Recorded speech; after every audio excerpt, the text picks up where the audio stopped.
Good morning, 828 family. Again, I'm just so thankful to be here with you all and excited about what God's doing. We had the most amazing redemption day last Sunday. Come on, it was incredible. Shout that out. Wow. I shared a message called The Miraculous Messiah, kind of a once-off message, and we're actually loading in to a series. We're starting a brand new series next Sunday. So today I get to bring another word that is unique and felt like it was in season. But man, last Sunday, redemption, I know some of you shouted out, you watched online, so well done. You might have been traveling or hanging out somewhere and whatever.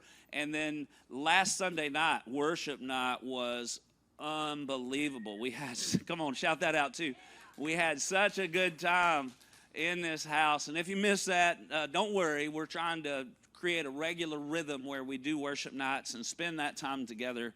But it was just so powerful, and we were so thankful, and we are so thankful for redemption.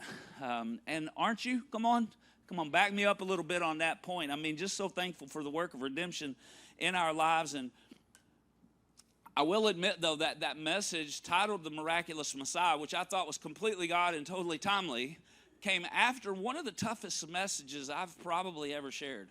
Coming out of our What If series, I shared that last message on what if we believed and lived the truth, but the truth is only livable because of God, right? So the things that God challenges us to do, and frankly, more specifically, who God challenges us to be, we could never do that. We can never be that if it weren't for Jesus. And if you're sitting in this house this morning, I want you to understand that that's true for all of us. That's not just true for you. That's true for me. That's true for all of us. And we are only who God made us to be because of God. But that message about truth, even when I shared it, I kind of put probably more in there than was possible. You know what I'm saying? Like, I couldn't communicate all of it. There were so many things I was trying to share.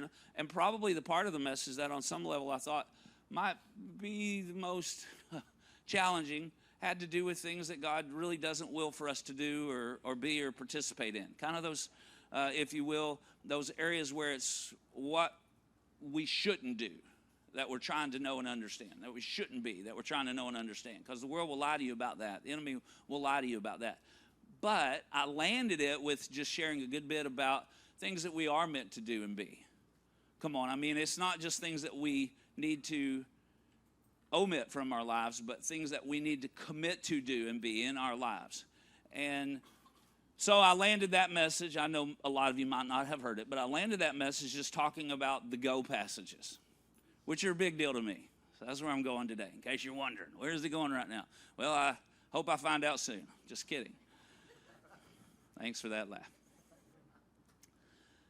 But the go passages are a big deal. They've been a big deal to us since the beginning of the launch of this church and church family. We believe that God has us on an assignment.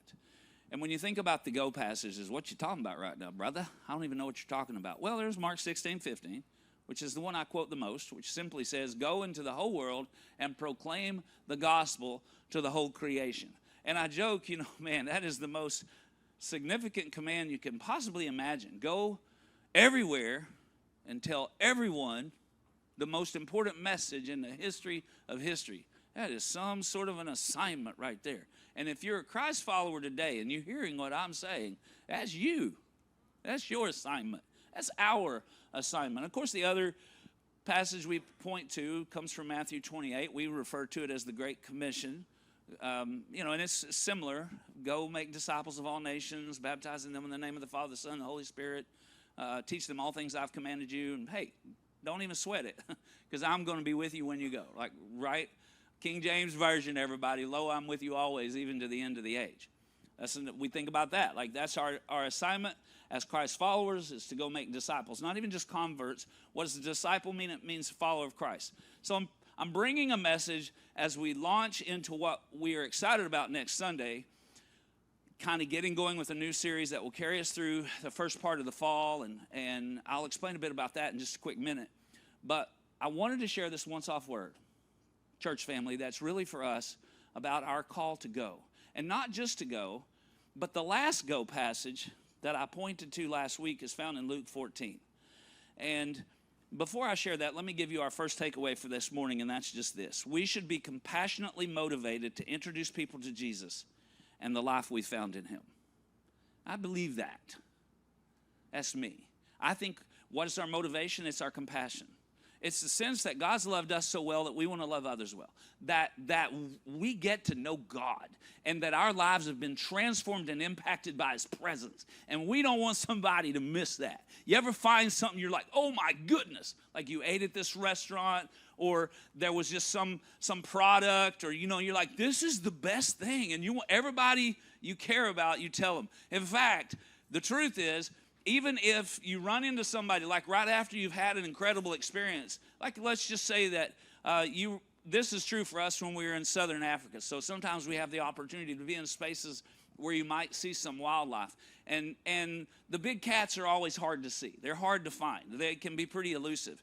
And so, if you see one and you come around the next corner, you put your hand out the window and you wave that car down and you're like, right around that corner, there is an amazing lion, but you'll miss it if you're not looking. It's over under the tree. That's blah, blah, blah. You want somebody to miss that. And you're glad that somebody would take the time to tell you to, right? Come on, now we're talking about Jesus up in here today.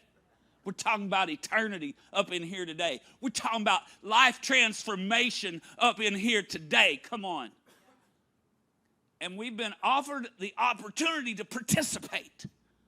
Wouldn't it be worse if you I can't tell you, wouldn't that be awful? Like, people are just like, I wish I could see a lion. I'm not allowed to say anything. I wish I didn't have to be broken and bound. Wish I could find purpose. I wish I could find healing. I wish I could find hope. I know this guy. His name is Jesus, our miraculous Messiah, the Lion of the tribe of Judah. And I want to tell you about him. Luke 14, Jesus was at a banquet that had been put together for him, a meal. And the guests that had been invited were all people that the inviter thought would be beneficial to him to know and connect with. I get that. And Jesus gave him he said, when you plan a banquet like this, if you're going to put it together like this, don't leave anybody out. You know what I'm saying? Hey, I love all y'all. When you come to me and you say, I love our church, it's small. I love our church too. It's not that small, by the way. It's impactful. Hallelujah. This isn't about big or small to me, but this is about an invitation to a banquet. Come on, somebody. And I don't want to just do church with my friends. Okay, sometimes I want to just do church with my friends, okay? I'll admit it. But not as much as I want the world to know Jesus. Do you understand what I'm saying? I say all the time around here, listen, it's about the people, right? We do what we do for God, and we do it because God's given us a love and a compassion for people. People are simultaneously our purpose for being here and our biggest challenge in being here, the people. Both true. But we're compelled by compassion. We should be motivated to introduce people to Jesus and the life we found in him. It's a grace. And Jesus said, you should invite everybody, regardless of their social status. And then this one guy sitting at the table, Luke 14:15, said, when one of those, the Bible says, when one of those who had reclined at the table with him heard these things, he said to him, blessed is everyone who will eat bread in the kingdom of God. And that was good. I mean, the guy was right. He had this epiphany. He said, man, this is sweet. Like at his table, he's talking about Jesus. Blessed is everybody who eats at the table in the kingdom of God. This is a different kind of banquet. And he was right. But then Jesus said to him, a man once gave a great banquet and invited many. And at the time for the banquet, he sent his servant to say to those who had been invited, come, for everything is now ready. But they all alike began to make excuses. The first said to him, I bought a field and must go and see it. Please have me excused. Now, I didn't come today to preach about y'all get back in church. Y'all in church, so I don't know. Good job, everybody. If you happen to be watching online, thanks for joining in online too. Somehow I get this message to you and you hadn't been coming to church, get in church. Okay, I'm not sure how that works, but I'm going to say it out loud anyway. We make some pretty lame excuses for not coming. And this isn't about church. This is about coming to a place of relationship with God, a life-changing banquet that he's laid out for our lives. And then he came to the second, and he said, another said, I have bought 5 yoke of oxen, and I got to go examine them.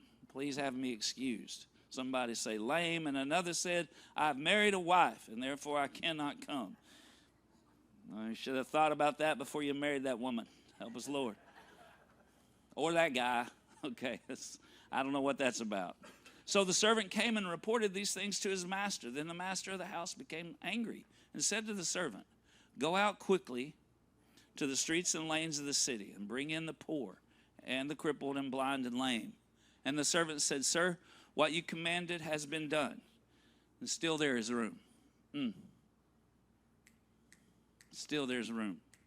And the master said to the servant, go out to the highways and hedges and compel people to come in that my house may be filled. And I mentioned that again 2 weeks ago. That was my last go passage. Go and compel them to come in. Like this wasn't some sort of a casual invitation, but we are called, come on somebody, to be compelling.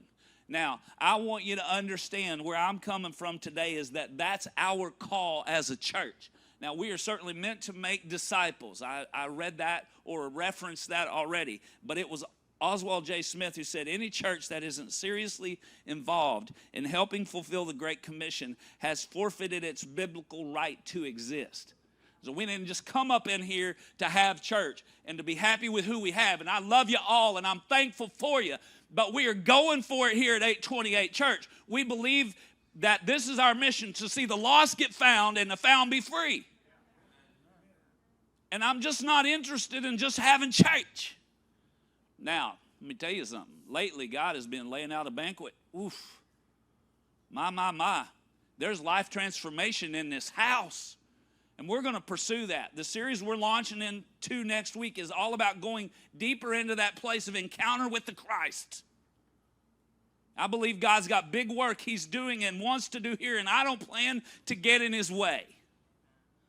You understand? We all need Jesus, and it is he who transforms us from the inside out, and that is a story worth telling. Testify. Yeah. Yes, it is. Testify. We're called to that. One of our big convictions from the beginning here has been that we were meant to have a culture of invitation. Some people, they feel like, well, them preachers, they just pound you because they want the church to grow. They're worried about budgets and butts. How many seats into seats? Help us, Lord. I told y'all. Pre-service prayer, you better pray for me. Help us, Lord. And that's not what this is about. This is not about that. This is not about so we can say we got this many people. Again, honestly, the church is bigger than you think. Why do you think we're doing so many services? Why do you think I'm heading to South? Because God's doing big things. He's growing his church. That's not it. It's that there are still lost people that need to be found and found people that need to be free. Do you hear me? And it is our call. Any church that isn't participating in the Great Commission has forfeited its right to exist. And we began with a culture of invitation. Like that was one of our cultures, is a culture of invitation. That's why we do invite cards. That's why we do big invite events. That's why we had donuts last week, everybody. Because we want to make space for our friends and family who are far from God to feel at home when they come. Right? And there is room to belong before they believe. Maybe that's you this morning. You're like, I'm still trying to figure this out. Well, thank you for coming and being a part of this family. I appreciate you. We're in this together. We're all trying to figure it out on some level. That's why Jesus is here working with us. And next week, as we kind of launch into the fall, we always do something in September and in May. We do some big invite event. We try to create an opportunity to make it easy for you to bring your friends and family to church, your circle, your sphere of influence. Why do we do that? Because we want to tell people about Jesus. And because it's who we're called to be.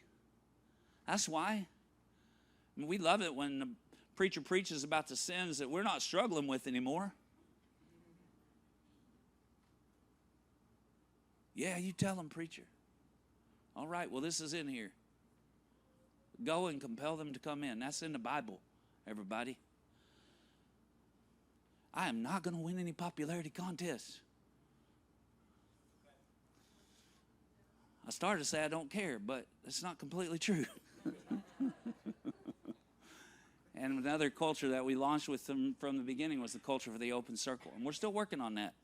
Like literally, we want to make sure that, I mean, sometimes I walked by some folks 3 weeks ago, and they were great people. They had just inadvertently stood in a circle. So then when someone new walks up, they feel like an outsider. When you stand in a circle here at 828 Church, make sure you leave your circle open.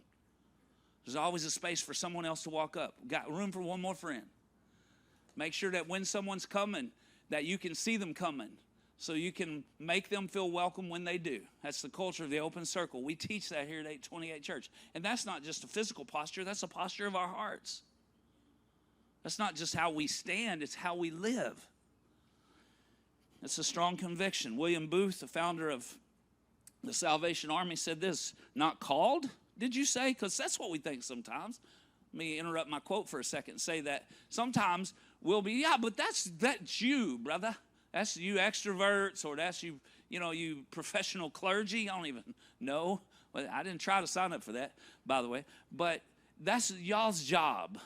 I'm not called to that. I'm quiet, and, that's just not my thing. I don't really talk to people. Well, not called, did you say? Not heard the call, I think you should say. Put your ear down to the Bible and hear him bid you go. I think maybe we're a bit confused about what the call is. The call isn't to be an extrovert or a chatterbox. Leave that to those of us who are, okay? That's fine. It's okay. Some of the deepest and most impactful conversations are had by the people who are good at talking to one or two people, who are good at going deep, who don't miss moments of compassion when they come. Go and compel them to come in. Now, to be clear, I poked a bit on inviting people to church, but that's not even really what this is about. This is about inviting people to Jesus, just so you don't miss that. If there was no church, the call would still be the same. Invite people to Jesus. But it is thankfully something we're called to do together. Loving God and loving people is what that looks like. What does it look like to go? It looks like loving God and loving people. It starts with loving God, right? By the way, love the Lord your God with all your heart, soul, and mind, and love your neighbor as yourself. It looks like, I mentioned William Booth a minute ago. His it wasn't really their motto per se, but it was certainly a catchphrase that they used commonly in the Salvation Army in the day, and it was heart to God and hand to man. That's what it looks like to go. It looks like a heart given to God and a hand that's given to man. It looks like knowing him and making him known. If I had to synoptically describe what I believe is my life purpose, that would be it. I believe my life purpose is to know God and to make God known, to know him and make him known. That's what my life is about. The first circle that I want people to know God is my family, right? The people who are closest to me. They're not all biologically related to me, but I got a family. And I will die first for them to make sure that they know Jesus. And I won't apologize for that perspective. I'm not stopping there, though. Pouring everything I can out for everyone God puts in my path, and we're all called to that, to know him and make him known. But again, it starts with knowing him. Another takeaway for us, for the sake of knowing him. I'm not trying to know God so I can make him known. Just don't get mixed up about that. But in knowing him, come on, somebody, I got to make him known. I know him for the sake of knowing him, because he's introduced himself to me in a way that is unbelievable and incredible and impactful, etc., etc. But knowing him is where it starts. So to try to make him known when you don't even really know him, come on, dig in a bit more. Now, I'll come back to that in a minute, because you don't get a pass just because you're new to faith. In fact, some of the most effective witnesses are people who just found faith. Come on, you people have been walking with God for a while. Pick it up. Because people that are new to faith are like, did you see that? Look at this. Look at what God's doing. Don't ever lose that passion. But you know, you could get to heaven and it wouldn't be that big of a problem if you didn't know the bearded boat builder or the, king with a sling, as it were. The lion tamer with the worn out, holes in his jeans in the knees. If you don't recognize him, it's not going to be that big a deal. No one's going to be upset about that. If you come across 3 dudes and you're like, are those the Asbestos brothers? I'm not sure. Shadrach, Meshach, and Abednego were thrown in a fiery furnace, if anybody's missing my humor in this moment. It won't be that big a deal. But if you don't know Jesus, wouldn't that be awkward? To get to heaven and you're like, now who are you? That is horrible theology, by the way, because if you don't know Jesus, you won't be there. But we miss him on earth a lot. He's working around us all the time. Here's another takeaway for us. You can't know Jesus and his love in the way we're meant to know him and not find a way to make him known. That's true. Jeremiah wrote about that this way in Jeremiah 20 and verse 9. He said, if I say I will not mention him or speak any more in his name, there is in my heart, as it were, a burning fire shut up in my bones, and I am weary from holding it in. Indeed, I cannot. I mean, Jeremiah just said, look, it's like a fire. I can't hold it in. It's not possible for me not to talk about Jesus. It's not possible for my life not to reflect when the light is so bright. It was Peter who said, be ready at all times to give a defense of the faith of the hope that lies within you. Be ready. And look for opportunities. One of my most common kind of comical perspectives in regards to this is that either we're missing a lot of divine appointments or God's bad at math. Like, when's the last time that you recognized that you had a moment in a conversation or an interaction to just shout out Jesus a little bit? Like, and it's, I try real hard around here to coach this up, right? Man, I mean, there are folks that I don't remember or recognize, but I have had interaction with them enough that I realize, oh, I've obviously said this to you before. I was a lady the other day at Food Line, and she said, how are you? She didn't seem like she was having a great day. And I said, I am blessed. And she stopped, and she said, I always love it when you say that. I said, well, it's true, And then there was like 3 or 4 sentences right after that. I was going, Jesus, did you see that lion? Did you see that lion? It's around the curve. Don't miss it. It's under the tree. Like Jeremiah, we're made to light up the darkness to shine brightly. I almost titled this message, Glow in the Dark. The youth recently did a teaching called Glow in the Dark, and they had glow sticks and everything. But I didn't have any glow sticks, so I titled it Go. Sorry about that. But we are called to shine brightly. Matthew 5:14, Jesus said to us, you are the light of the world, like a city set on a hill that cannot be hidden. We like to say around here that we are a family. 828 family, good to see you. Thanks for being here. We're a family. And our family, come on, everybody that knows where I'm going, our family has a family business. Yeah, the family business. Y'all with me? Are we together on it? And our family is in the lighting business.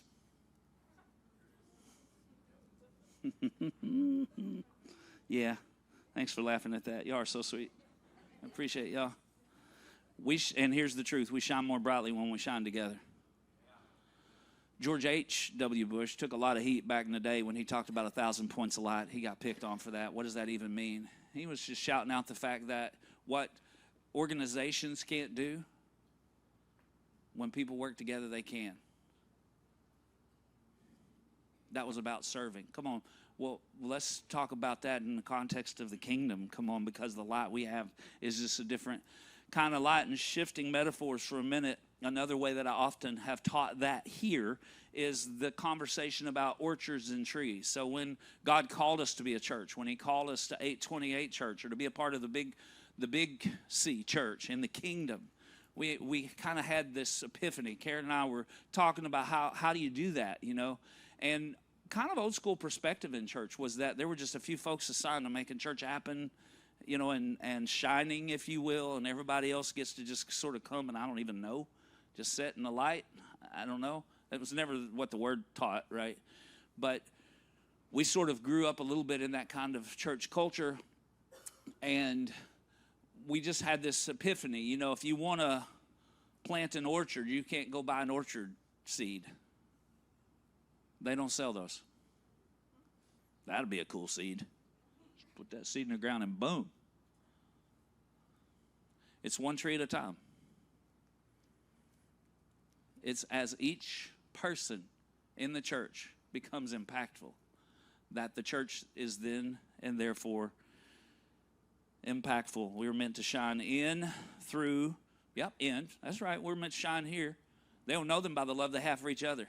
I love seeing y'all. The truth is, at this point, I really do like this church family. I love coming up in here. I love seeing those babies. If y'all stopped coming, my heart would be broken. Y'all I tell these ladies right here, they bring so much to this house. My. You know I love Tegan. I love swinging her around. Listen, folks, sitting in the house, this 11 o'clock service, a little bit later, watching me understand this. You guys, together. It's together that we get to do amazing things for God in this house. But not just in this house, through this house. Through this house. We get to do amazing things for God together. This church has a reach that none of us alone would have. We pool our resources and we increase our impact.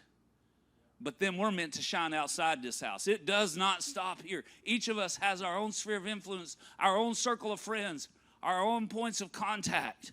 And it's incredibly important. Luke 19:10, for the Son of Man came to seek and save that which was lost. Let's just talk about that for a quick second and say that when we shine a light, we're not meant to shine a light on others. You're a mess. We're meant to shine a light for others. Hey, this way. Watch where you're walking. You understand? The Son of Man came to seek and save that which was lost. Certainly, when you live in a relationship with people who are walking with God, trust me, I hang out with Harold Trammell a lot. Tex, there are going to be moments when the light in his life reveals to me some things I need to work on. Do you hear me? I mean, it's good to have godly friends that'll shine some light. It'll help you. It'll help you. It'll help you. But for us, our job is to point people, not to point out flaws, but to point people to Jesus. And when you shine, shine. You know what I'm saying? Like when you go to a restaurant, don't leave a track, leave a tip. If you're going to leave a track, leave a real big tip. And a good track, if you can find one. I mean, just sometimes in our history, what we perceived as shining was not very loving. Love is what works. Are we together on this? Are y'all with me? Here's what I believe. Here's what I believe. We're meant to love like he loved, and I believe this. This is a Ronism. But we can see Jesus through us reach our world. One strategic and intentional connection, conversation, and relationship at a time. How do we go? How do we go? This is how we go. We can see Jesus through us reach our world. One strategic and intentional connection, conversation, and relationship at a time. And it is intentional.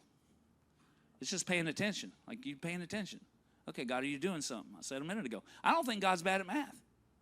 I think if we watch, in fact, I would encourage you to start your day by praying, God, help me to see if there's a moment in a conversation or an interaction. Some of you work remotely. You don't have a lot of interactions. That's okay. God knew where you would be and what you would be doing. Just go be who God made you to be there.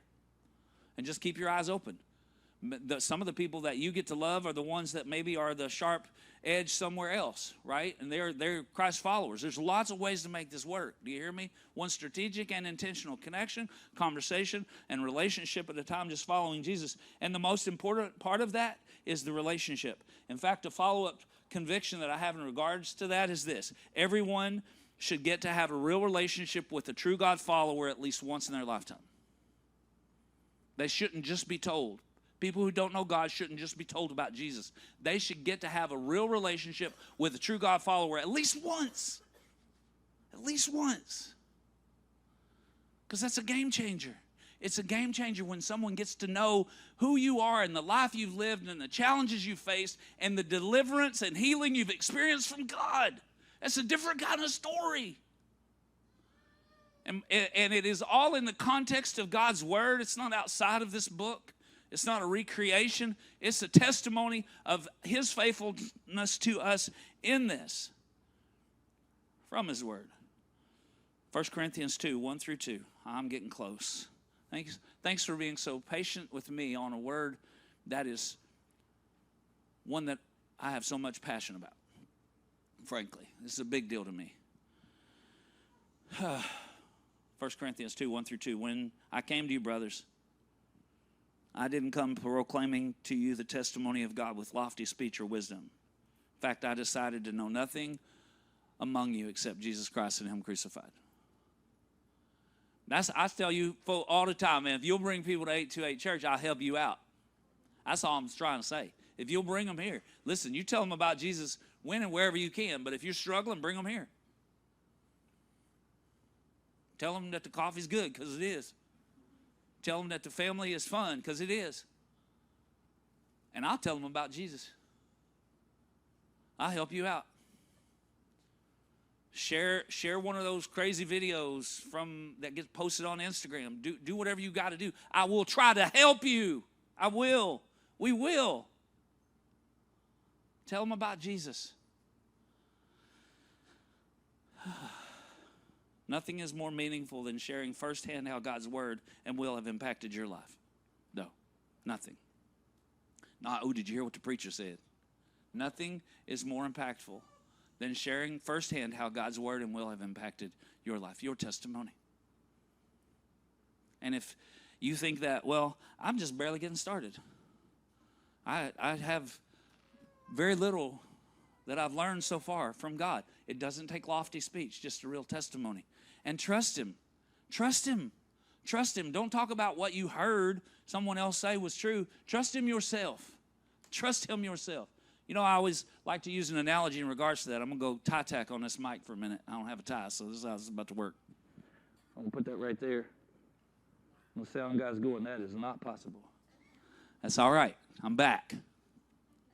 But this is how this works for us often. We'll be like, I noticed that your watch is broken. And I heard about this guy he is great at fixing watches. And you should take your watch to him because he can really help you. That's sort of our testimony sometimes. Like, that's our witness. Like hearsay evidence. You know what I'm saying? Like, I know this guy that knows this guy that knows this guy. What about you? There's a shift in the message in this moment if you haven't caught it. Because I'm going right now in the house. I'm going right now. I'm trying to be a little bit compelling here to make sure you found your way to him. And you'd be like, I heard about this guy, because there are a lot of Christians that don't know Christ.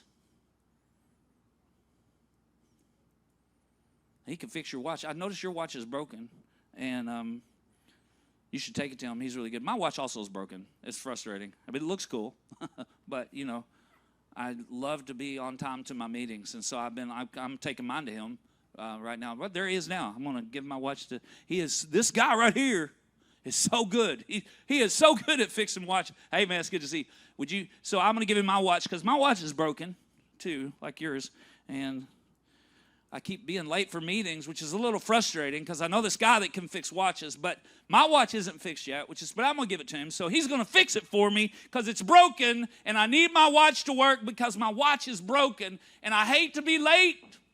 And would you fix my watch? Why are you not fixing my watch? My watch is broken.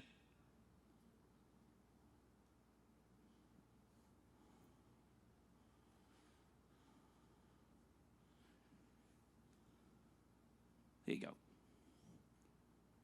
Come on, somebody. Hand it to him. And then go tell everybody, I got to fix my watch. Look, everybody, my watch works. This watch was broke. I don't mean a little bit. See, I had this accident with a ball-peen hammer. It was awful. The gears were everywhere. Crystal was broken. Look at that, though. That is sweet. My watch works. Let me tell you about the guy that fixed it. I was speaking this message years ago at a girls' retreat, and I'm talking little ladies. This is one of my favorite stories. It was, they call them missionettes. I was at a missionettes retreat. I don't even know how I got invited to be there, but I was told, tell kid stories, preferably, girl version. And so I tried to study up a little bit. They said, but we want you to teach about witness. We want to teach these girls from an early age that they can share about Jesus. And so I'm teaching, and I'm sharing a bit about, hey, you don't have to use lofty words or fancy speak. Speak what you know. Tell what you know. You don't have to know or understand it all. Tell where you are so far. Share that bit. Don't feel like you got to advance to a master's of theology. Just share about Jesus and the way that he's loved you well. And I was sharing that with them, and I related it. And this one little girl interrupts me in to preach. Please, no one do that today. And she says, wait a minute. Are you saying that I can tell people about Jesus today? And I couldn't breathe.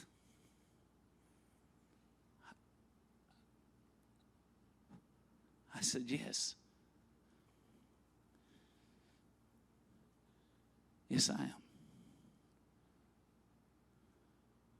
Her face. One of the most important prerequisites, last takeaway. One of the most important prerequisites for an impactful witness is a grateful and surrendered life, which may be in and of itself the greatest witness of all.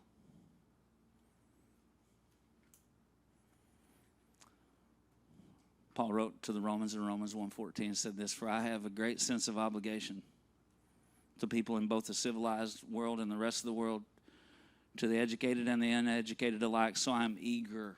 I love that. He says, so I'm eager to come to you in Rome to preach the good news, for I am not ashamed of this good news about Christ, the gospel, as it were.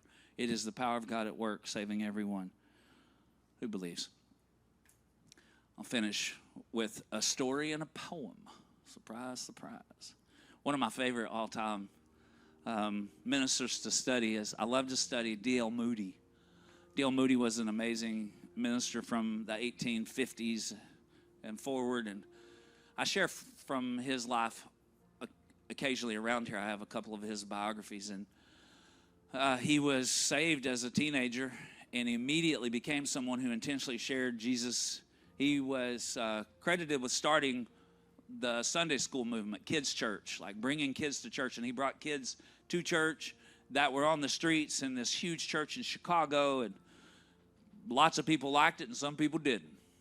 And there's a banquet being thrown, go compel them to come, right? And he noticed the kids were being left out, so he went and got the kiddos. And one day, as the story goes, he was on a train, and a guy came up to him. He said, you're D.L. Moody, aren't you? And he said, yes, I am. He said, you're the one who brings all those kids to church, aren't you? And he said, yep, that's me. And he said, I don't like the way you do that. He said, really? How do you do it? And the man said, I don't do it. He said, well, I sure like the way I do it better than the way you don't. But there's a story. That's not even the story. I cheated. I told 2 stories.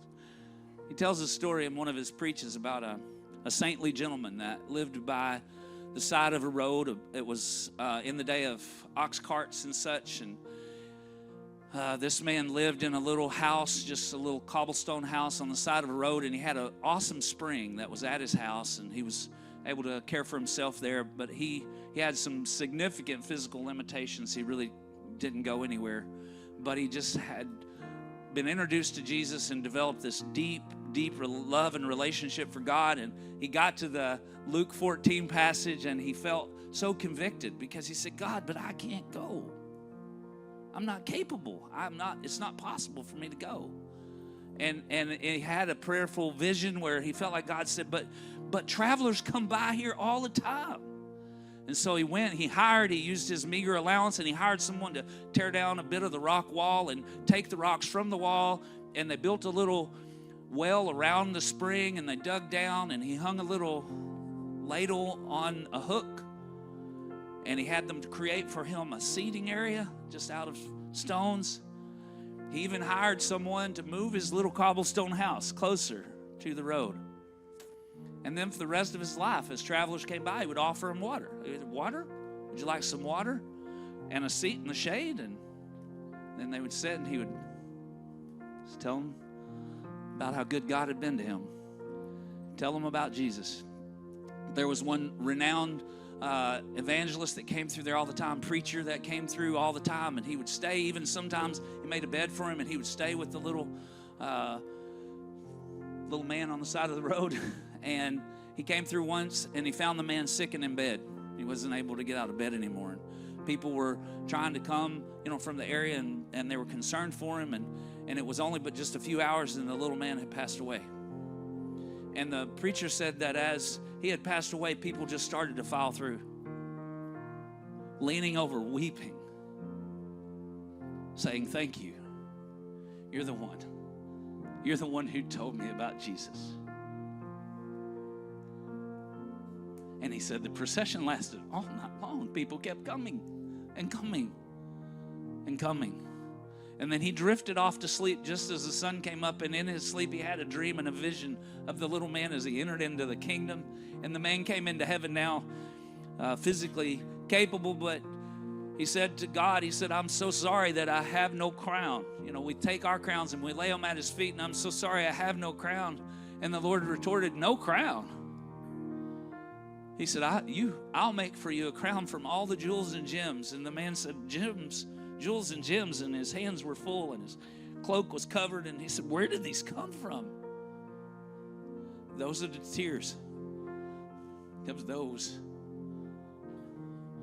that you were introduced to me, who came through the night. And he took them and he made for him a beautiful crown. Well done.